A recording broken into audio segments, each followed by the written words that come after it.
Hi, I'm Charlie Beasley, a consultant at the global leadership advisory and search firm Egon Zehnder. I'm also a co-founder of EZ+, the Egon Zehnder LGBTQ+ and allies community. I'm absolutely delighted to be here with two absolutely inspiring women.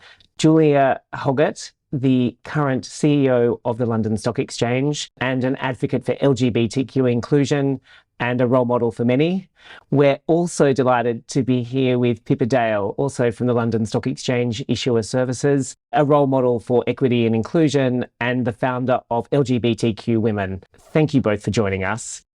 Julia, with the LSE hat on, how have you worked to bring not just the LGBTQ+ agenda, but the broader DE&I agenda across every spectrum into the heart of the organisation? Well, I don't view it as a side part of my job. I view it as part of my day job. If you believe passionately, and I do, that running a diverse and inclusive organisation is running a healthy and effective organisation, it's the day job. And I've sort of, it requires you to be prepared to have difficult conversations as well. So I have this phrase that diversity and inclusion shouldn't be about rainbow lanyards and recruitment posters that make us feel better about ourselves. It actually needs to be about the hard yards of the work that you do to transform how you do things around here. And recognise that not always have we done things the way that are genuinely inclusive of everybody. Sometimes they've actually produced outcomes which mean you have the same old people at the top all the time and everybody else on the outside going, you said things were going to change, but nothing actually did. And it's also about having the difficult conversations and acknowledging where organisations haven't got things right. It's about being honest about your own mark to market. But that's what it should be. It's just a normal part of the day job. And so the network activity is not anything other than brilliantly valuable. But the duty should be to hold people like me accountable for just making it part of the day job.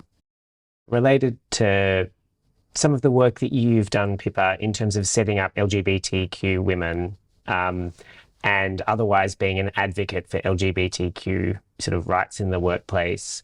As someone who's also been involved in that in the workplace, there is sometimes a feeling that this is the kind of additional job or something that's on the side of your desk or something that is, you know, a nice to have and it perhaps doesn't get noticed.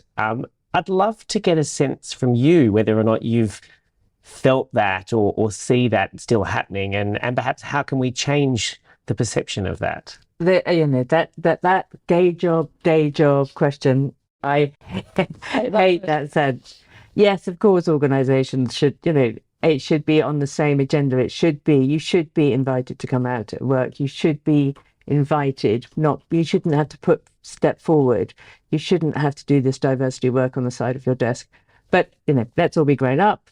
That's not what happens in most organisations. For those who are still doing LGBT work on the side of their desk and at the weekends, etc., I can't tell them enough to keep doing it. Their organisation hopefully will change over time. But very much sort of about to anchor it into this conversation.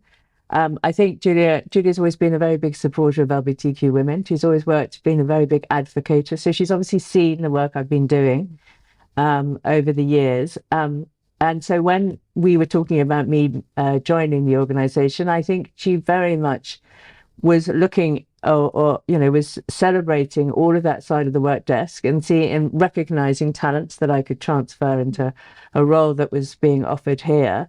And I think, so it just became a very sort of, it became a part of my CV it wasn't what we were discussing, but it was a part of my CV that had value.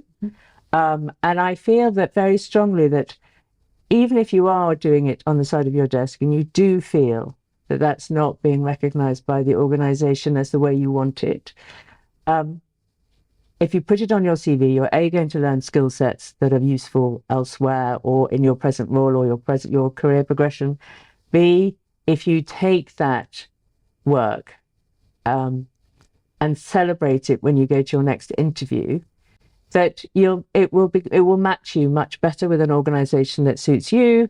What would be your advice to other LGBTQ people around the world who might still be on that journey to becoming themselves in the workplace, becoming a leader and embracing the role model that they can and might be in the future? what would be your advice? And perhaps I start with you, Pippa. That my experience has been one of pleasure. I've never lived in a culture where I would need to be fearful, but I've definitely made decisions about where to be and how to be. But I would say 99.9% of my career, it's been a joy, and I don't want to be flippant, but we, as Julia says, we spend many hours with our colleagues and in these offices, and it's more joyous, and it's nicer to know your colleagues. It's nicer to have a grown-up relationship with your colleagues about what they're doing in their private lives, what you're doing. It's charming, and definitely makes the day. It makes you work harder because you care more about your colleagues. When you said around the world, I immediately sat back and thought for a moment, because we have to recognise the experience of openly gay people is very different in different parts of the world, and therefore you can't caution a everybody be open all the time everywhere argument, because actually the safety of people is very different. That being said, in jurisdictions and within organisations that want to protect their staff, and there are an awful lot of organisations who care passionately about this agenda in every location in which they operate, and therefore that is actually an enormously important thing to recognise, then I think there is something wonderful about, in a sense, being able to unleash all the superpowers you've talked about. In a sense, this is about not only enabling organisations to be their best, but giving the maximum opportunity for people within those organisations to be their best. And I cannot now imagine a life where I wasn't out. But the one thing I'm pretty certain of is I wouldn't be sitting in this seat if I hadn't come out, because I think it was a force multiplier in terms of the potential of my career. And that's, I think, probably the message I'd leave people with.